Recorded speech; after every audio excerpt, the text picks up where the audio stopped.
This is Master Your Mindset with Coach Mark.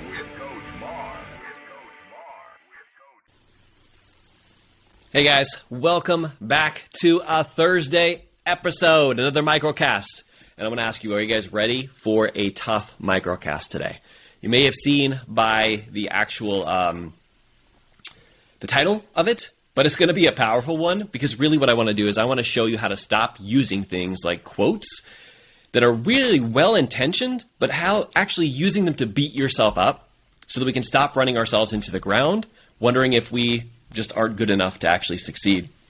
So there's this quote out there, and it says that good leaders eat last. And I want to talk about like how we use that and other quotes. There's another one that's like, you can't teach an old dog new tricks. There's other ones that are out there that actually prevent you from taking the actions that you want to take. And it also gets you to feel shame and judgment, which is something I never want you to feel, okay? So that's why I want to make a bold statement here, and that is like putting yourself first is the best move you can make as a leader. Now, here's the thing. I totally get it. You probably heard time and time again that like good leaders eat last, right? But let me ask you, does everyone who eat last, does everyone who puts themselves last, do they show up in the clutch with the energy that they need to make the impact that they truly want to make? Now, I can think of, for example, parents who are constantly putting themselves last, and they don't have the time or energy to take care of themselves so that when they get home, they're so exhausted, they can't spend time with their family, they can't do any of those things, they're just like a walking zombie. I can also think of business owners who are like literally giving it all, giving, working 20 hours a day. And then when they show up on calls, when they show up on coaching consultations, when they show up like in the world, they're not able to show up on their A game.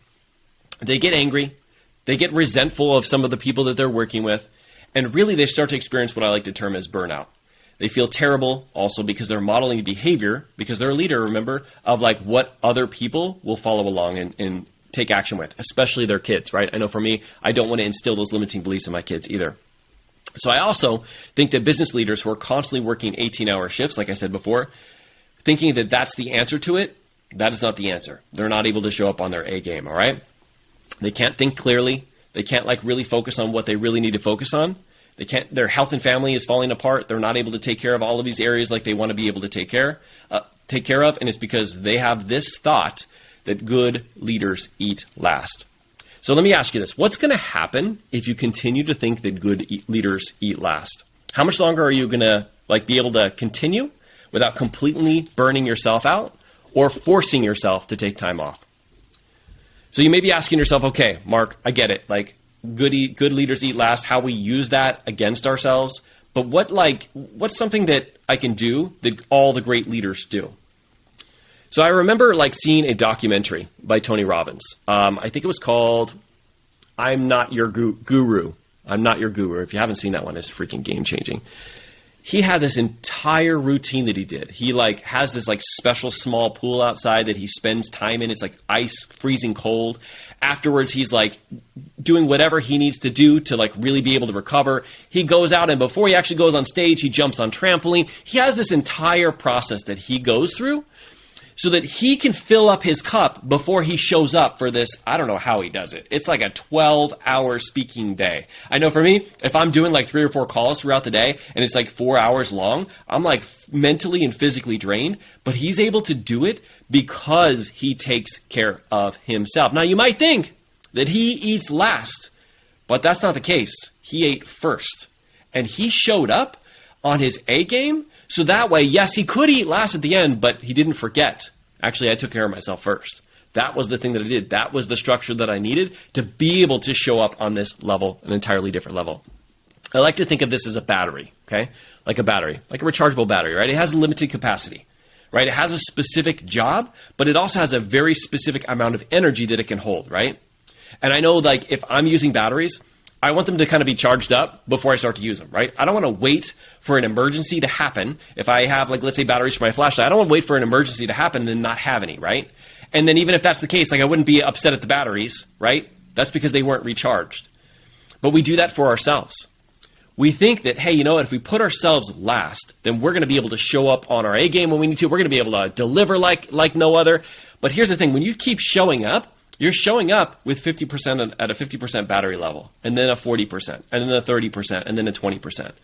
Not only are you not showing up as the best version of you, but you're now modeling behavior for others. Saying, you know what, it's okay to put yourself last, and it's okay to show up like this. It's okay to put your health on the back burner, to put your family on the back burner, to do all these kind of things because I'm just giving. But I want you to flip that perspective, all right? I want you to realize that good leaders don't eat last. They may, but they also ate first.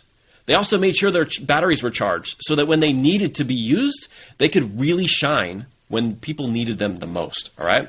So they're able to deliver in the clutch because they took care of themselves first.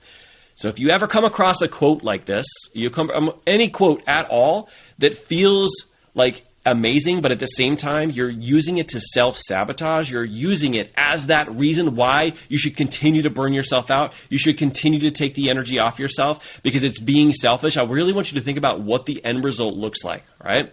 Josh has taught me, and you'll hear me talk about Josh Coates all the time, one of my mentors.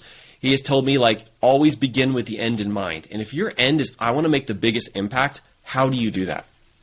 When you reverse engineer that, it's not you eating last. It's not you not charging up your batteries. It's you being on your A game and being able to deliver in the clutch. How are you going to do that?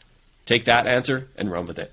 All right, guys, I appreciate you. I told you this was going to be a little bit of a difficult one, but that's the reason why I'm here, all right? The reason why I'm here is to have difficult conversations, to ask you difficult questions, because then guess what? You will have powerful answers that are different than the answers that you're getting right now, because if things don't change, things don't change. So, guys, I appreciate you so much. I look forward to seeing you next Monday for our next episode. You guys stay safe out there, and I'll see you then. Bye.